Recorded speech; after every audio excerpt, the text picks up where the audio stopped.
আমি প্রবাসীদের এই অবদানের জন্য একটা অনুরোধ করব আপনাদেরকে, কারণ এই যে আমি বললাম শেখ হাসিনার পতনের পিছনে এই আন্দোলন সংগ্রামের কৃতিত্ব সকলের, কিন্তু এটা আমাদের একটা হিস্টোরিক্যাল রেকর্ডের জন্য দরকার আছে, আমাদের একটা রেকর্ড করা।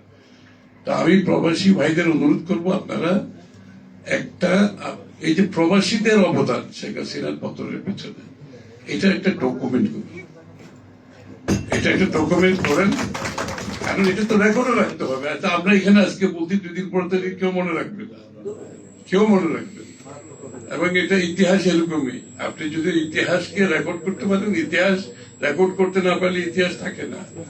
সুতরাং আপনারা এটা ব্যবস্থা করেন এবং এটা সুন্দর করে একেবারে একটা ডকুমেন্টারি আকারে করেন আর একটা বই আকারে করেন, দুইটা করেন, এবং এটা বাংলাদেশে বড়ভাবে লঞ্চ করা দরকার।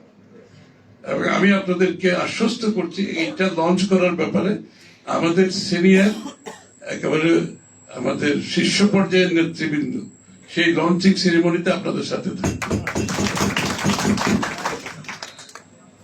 কারণ এইটা দুইটা কারণে দরকার, এটা হচ্ছে হিস্টোরিক্যাল রেকর্ডের জন্য দরকার, আর যারা এই আন্দোলনের কৃতিত্ব খালি নিজেদের মনে করছে, সুতরাং তাদের মধ্যে যাতে সেই ভুল ধারণাটা তাদের মন থেকে চলে যায়। কারণ এটা অনেকে এই আন্দোলনে অনেকে যোগ দিয়েছে পরের দিকে, তার আগের আন্দোলন দেখে নাই, তারা তো বিদেশের আন্দোলন দেখে নাই, তারা হোয়াইট হাউসের সামনে আন্দোলন দেখে নাই, তারা কংগ্রেসের সামনে আন্দোলন দেখে নাই, তারা ওয়ার্ল্ড ব্যাংকের সামনে আন্দোলন দেখে নাই, তারা জাতিসংঘের আন্দোলন দেখে নাই, তারা ব্রাসেলসের আন্দোলন দেখে নাই, তারা মধ্যপ্রাচ্যের আন্দোলন দেখে নাই, তারা জাপানের আন্দোলন দেখে নাই, তারা ইটালির আন্দোলন দেখে নাই, হ্যাঁ, লন্ডনের আন্দোলন দেখে নাই। সুতরাং এই বিষয়গুলো তো একটু পরিষ্কার হওয়া দরকার আমাদের। এবং এর পিছনে যে বাংলাদেশ জাতীয়তাবাদী দলের একটা বড় ভূমিকা আছে, সেটাও তো তারা জানে না। এই আন্দোলনগুলো ড্রাইভ করছে কে? এই আন্দোলনের পিছনে কোন দল ড্রাইভ করেছে আসল আন্দোলনটা? এই আন্দোলনের পিছনে নেতৃত্ব দিয়েছে তারেক রহমান সাহেব। উনি সবাইকে ঐক্যবদ্ধভাবে, সারা বিশ্বকে ঐক্যবদ্ধ করে এই আন্দোলনকে ড্রাইভ করেছেন। উনি হচ্ছেন মূল শক্তি। এই আন্দোলনকে ড্রাইভ করছে দেশনেত্রী বেগম খালেদা জিয়া।